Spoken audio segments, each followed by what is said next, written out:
Well, one of those who backs Kim Leadbeater's bill is the Liberal Democrat MP for Edinburgh West, Christine Jardy, whose name is printed at the end of the bill as a supporter. So the first quote is this: "The patient has to have a clear, settled and informed wish to end their own life and has made the decision that they wish to end their own life voluntarily and has not been coerced or pressured by any other person into making it.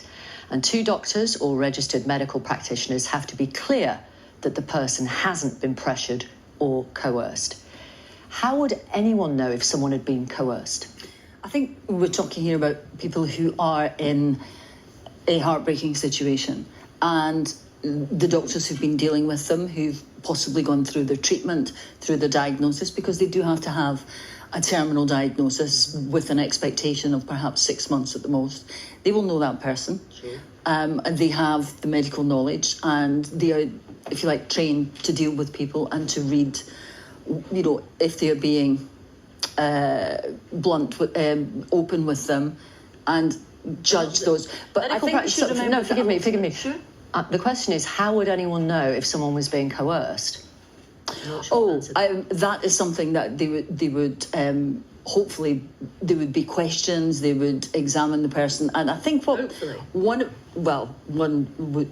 do it. But I think one of the things medical practitioners forgive me, doctors are not trained in coercive control, are they? No, I appreciate that. How would they know if someone had been coerced?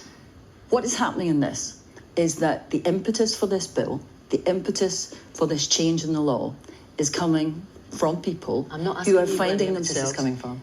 But the reason that I'm saying this is the impetus is coming from people in that position.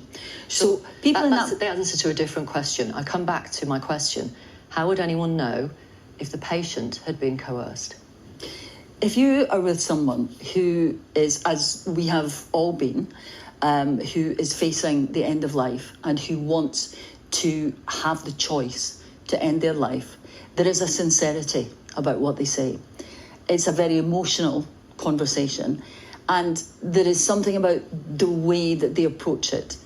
And that's not something that you can say, something that you can go through, I believe, if you're being coerced. And I think that people, the doctors, the medics... That's extraordinary. If that's your criteria. No, that's not my criteria. If they say it in a sincere enough way. No, that's not my criteria. What I'm saying is the medics, the professionals who deal with people every day, they will be trained in how to do this. They're not trained in coercive control. I spoke to a GP. They told us that there is no current guidance or training in place.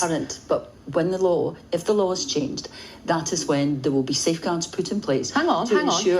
I thought this bill had the strictest safeguards in the world. It does. Now you're telling me that there will be further safeguards. No, sorry, Victoria, what I'm saying is the safeguards are in the bill, and they will they're be not. There's no mention of training. They will be medical practitioners and medical practitioners who are dealing with people, and there have to be the medical practitioner. It will be a very strict examination. It won't be a case of sitting down with someone for 10 minutes. It will be a very serious, in-depth discussions. Okay. There will be psychiatrists involved.